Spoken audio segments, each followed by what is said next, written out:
Hello, guys, welcome to this podcast, Everyday Talkies, which ironically does not come out daily. I am Anshul and I talk about random things to random people, majorly about life, perspectives, and thinking process. It's like an interview, or let's say more of a conversation with one or two guests about random topics that interest us. To be really honest, it's just a way to reduce my inhibitions in talking to people. So come join me and enjoy.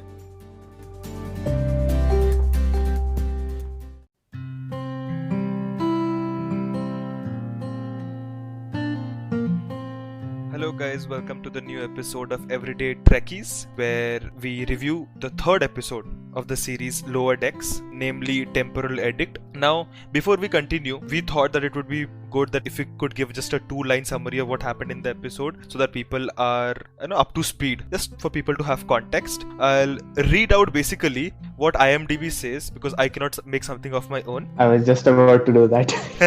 I have IMDb open for the same reason. I'll just read out these 4 lines and then we'll directly jump into it. The episode is Temporal Edict.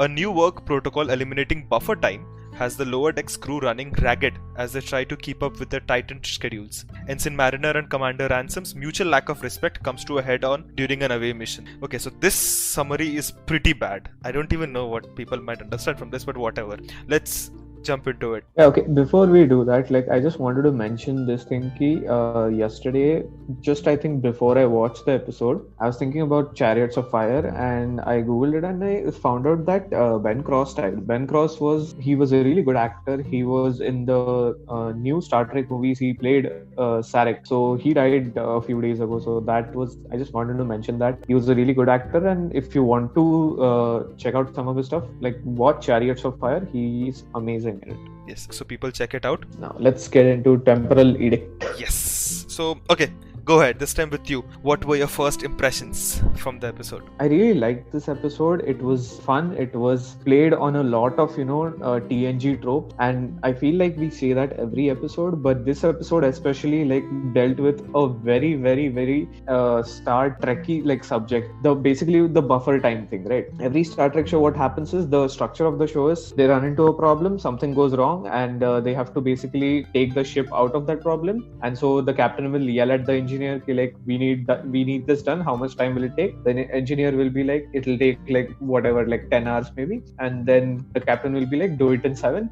And then the engineer will be like, it can be done in 5, but we just tell them 7. So what I think even Mariner calls it creative estimating, which I think it was a really nice play on the whole structure of all the other Star Trek shows. And I think it's even mentioned in one of the TNG episodes, the one where Scotty comes back, they find the Dyson sphere and Scotty is stuck in it, and he basically tells Geordi that you never tell the real time it takes to fix something. Yeah, that's true. So that was the A story, and the B story was about Mariner and Jack Ransom going on an away mission and getting caught. And it was a very the original series inspired episode where they had an arena, and then one of them has to fight their big fighters.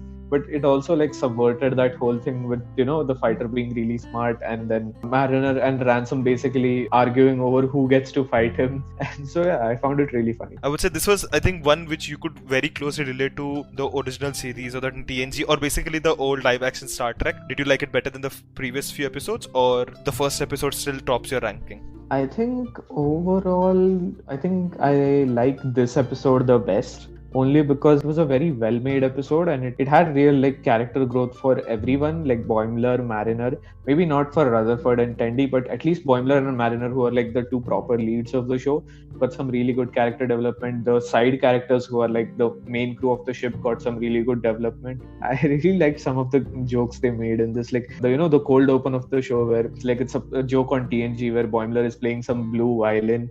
And then these guys come in and Mariner comes in and she's just she starts playing hard rock. Well, technically it should be classical music, right? Yes, technically, yeah. From their standpoint, it's classical. Makes sense. And the funniest thing about that was it's so loud that the Klingon ship is hearing it. And because of that, one of the Klingon officers is probably sent to his death. Like the captain is like, you are going to die for this today. I just like, that was just a really dark joke I really loved. Then of course, Cardassia Prime was mentioned. That was really fun. Yeah. Let's go using our proper structure that we somehow developed character by character. Okay, first I want to go and talk about Boimler first in this episode. Yeah, this was definitely like Boimler's episode. Like he was really like in his element in this episode. He was shining.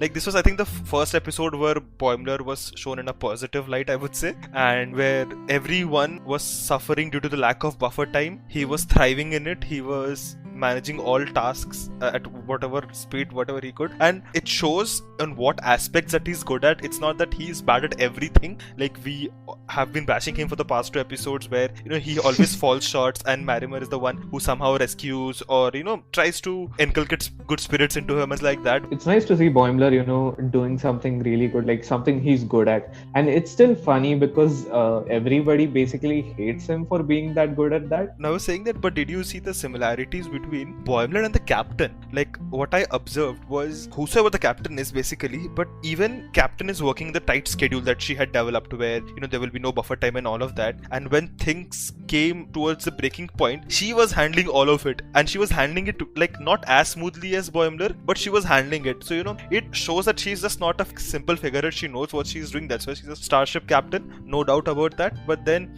also shows us a similar character trait with Boimler and the captain, giving probably a future indication that he might be a right fit, though not obviously in a current situation where he's true by the book. Yeah, I mean, you make a good point. I think in this episode, we really got to see the captain, struggling with being a captain of a ship that everyone thinks is not a very good ship. And she's just trying to basically make the ship work as optimally as possible. But sometimes it's so hard for the captain to maybe relate with her crew or, know what her crew wants. And it's the same with Boimler. Like Boimler doesn't know how to interact with you, how to get along with people, basically. So I think in that way, both of them shared a really good similarity. And I really like the fact that in the end, it was Boimler who had to sit the captain down and explain to her that, maybe like Boimler had to learn that maybe working all the time is not good. And he had to explain it to the captain key. Maybe, buffer time is a good thing. And if you tell people to just follow protocol and do everything by the book, it's not gonna go good. I think one of my favorite moments was, just the captain telling everyone that, we are Starfleet, screw protocol and do whatever you want. Sometimes we have to throw the rules out to, do the right thing, which I think, that's a really good lesson to learn from Star Trek, I guess. Because in the original series and Next Generation, those guys broke rules all the time, almost every episode, right? Tell me what is the most common rule that is broken in all of Star Trek? Prime Directive. Correct. Like the most important rule is the one. And the entire series, Star Trek Enterprise, which got this concept of temporal prime directive, even in that series, that was the rule that was broken the most amount of times. I'm like, what the hell? Why do they introduce rules? Yeah, the only reason rules are introduced is so that they can break them. Okay, before we move to the B story, just to finish off the A story, my absolute favorite moment was in the end when they go into the far future, and it's like, okay, first of all, Boimler gets an effect named after him, which is really cool. And we also find out that these things happen way too often, and there are too many things named after crew members or people. So it's like really not a special thing. But my favorite thing was when they go into the future and they say, the Boimler effect was named after the laziest Starfleet officer in history. And then they're like, now let's talk about the most important man in all of Starfleet, Miles O'Brien. And awesome. I was just happy, dude. Yes, O'Brien should get all the credit. No, because if you think about it, Geordi and Scotty and all these people were working on the Enterprise, which is a relatively, tip-top, amazing first-class ship. And poor O'Brien had to work on DS9, which is like a Cardassian space station that was completely in, it looked like a garbage pit before like Cisco got his hands on it. So, he had to constantly be repairing one of the pylons. Something was going wrong, this and that. And even then, he made DS9 the, kick-ass space station that it is now. No doubt. Yes, he's one of the top-notch engineers. Miles O'Brien is underrated. Yeah, that is for sure. Like, I realize how we become so giddy and happy on these small references from old shows. I'm like, we are excited for no reason. It's nostalgia. It's not even nostalgia. It's just like, I understood that reference kind of a thing. so good because the references are like, you can tell that these references were made out of love, and whoever is making those references is like has really like thought about Star Trek, and he's like a really proper, deep fan of Star Trek. So I think that's why it works. Yeah, I'm sure, and I'm sure that these are the only ones that we're like right on the surface, which are right in front of our eyes. Like if we look at it more deeply, they might have Easter eggs in the entire series. Who knows? I mean, yeah, definitely. Like there was one moment where, at the start when Boimler was in the turbo lift, he's humming a theme song, and I was just like, is that the TNG Exactly, theme song he's just yes. humming randomly? But that's good, right? Those small moments. It's fun. Okay, so moving on to the B story, what did you think of the whole plot with Ransom? Because I know that you're not the biggest original series fan, and this was like a very original series plot, the Ransom and Mariner plot. So what did you think of it? Like I liked it till the last moment when Mariner and Ransom are fighting on who will be the one who will be going into trial by combat and all of that. I thought somehow Mariner will go. Basically, Lower Decks is exactly the opposite of what's happening in, let's say, the old live action series, right? So I've never seen an ensign go out to fight trial by death or something. It's always either Kirk or it's one of the first officers or something. Yeah, I think now we know why that happens, because first officers are just stabbing ensigns so that they can get, they can do the fight. One good thing is Jack Ransom is not good for nothing. Like he is, whatever he portrays, he's good at what he's doing. Like at least in the fighting aspect. I don't know how he's a first officer. We have not known about that. No, yeah, and I think even that was just like Mariner was just surprised at how competent Jack Ransom can be when he, tries. And it's very in character for someone like Mariner and Ransom, who are both like kind of know-it-all idiots. They love to, flaunt themselves everywhere. So it's kind of on brand for them. But yeah, I also love the species that everything is made out of crystals for them. So it's just like everything is just crystals. And probably my favorite thing was the big guy who has to fight. He's just like, at first he's just saying his name over and over again, and in the end he's like, no, actually I love to read, but pretending to be a dumb big idiot makes them feel good. Something like that. I think that was really fun. I absolutely loved that big guy. Jack Ransom, when they're landing, is like, he says, there's atmospheric hydro mounds on the surface of the planet. And Mariner is just like, yeah, they're called clouds. The next time somebody asks me how's the weather, I'm like, there's atmospheric hydro mounts in the sky.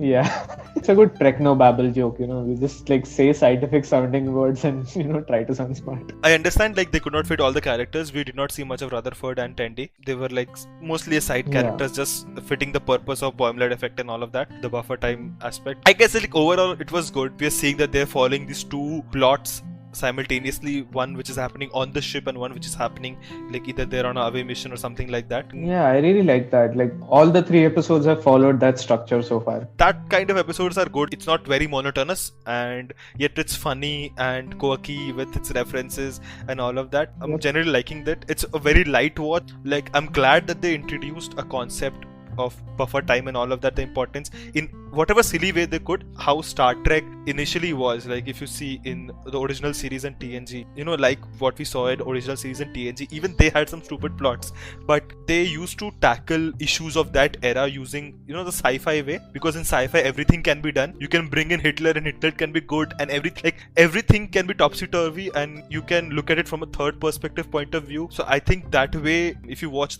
I would not say the recent Star Trek, but the old Star Trek, they had that concept where brought social issues into the picture, into the exploratory space. Probably Lower Decks in a small way tried to do that, so I think that was good. Yeah, like what you said about the original series is true. Like a lot of the episodes had like some really like dumb premises. Like there's an episode called Spock's Brain, where Spock's brain literally disappears, and it's just like, it makes absolutely no sense. There's an episode called Cat's Paw, which is like just a Halloween horror episode. It makes no sense, but I actually kind of love it because it's just so fun, and it has like scary giant cats.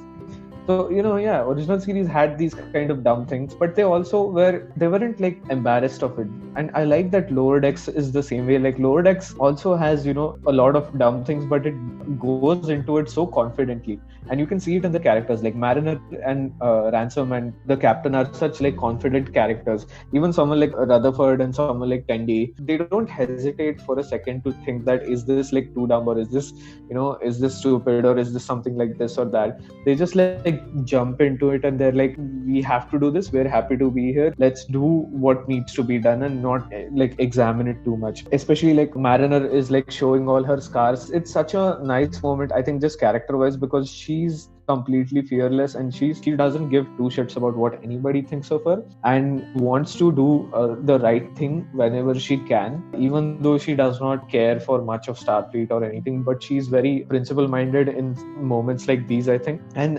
even better is like Jack Ransom is the same way. He can also be badass when he wants to. Nice to see that both of them can be admirable and both of them can be like good people when they want to be, even though the show likes to make dumb jokes at their expense. When the moment comes, they can be really admirable and they can be really like great characters. For sure.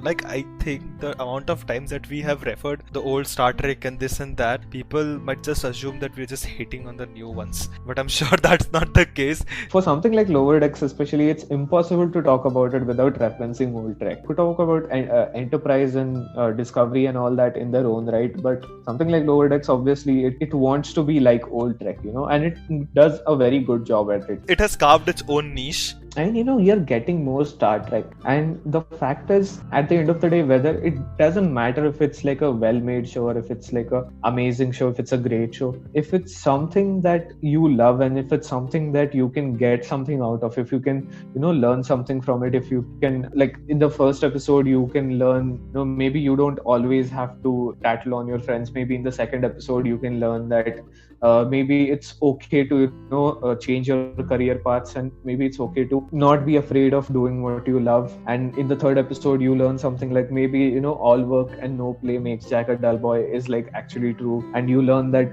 people can act stupid and then also act really admirably at the same time. If you can learn things like these from the show, then it doesn't matter if it's like a great show or not. It's only about if you love it or not. That was actually a nice conclusion. Okay, I won't drag on this too long. I think we covered basically all the characters and all the scenes, but just because it's a tradition, and we'll only stick to one scene, one particular scene. If you had to point out something favorite that you would pick from this episode, which one that would be? Why don't you go first, then I'll pick. Like, I enjoyed the entire episode, but the one moment which I loved was the end part, the end trope that they had, where long ways into the future, when they bought the Boimler effect, that the trope ended with Miles O'Brien. So like, that was a nice smiling end to an episode. I think then I'll pick for my favorite moment when Boimler finally realizes that following protocol is maybe not the best thing, and he has to go and confront the captain. Like he has to tell the captain that maybe buffer time is good for everyone. He has to basically admit that not everybody is a Boimler, and that's good.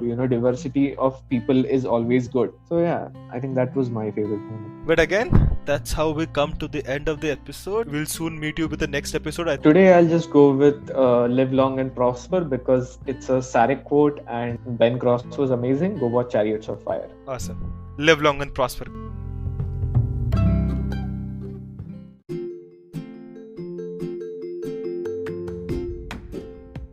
Thank you to all the listeners. I'll catch up with you again soon with someone new and lots of interesting discussions. So, bye.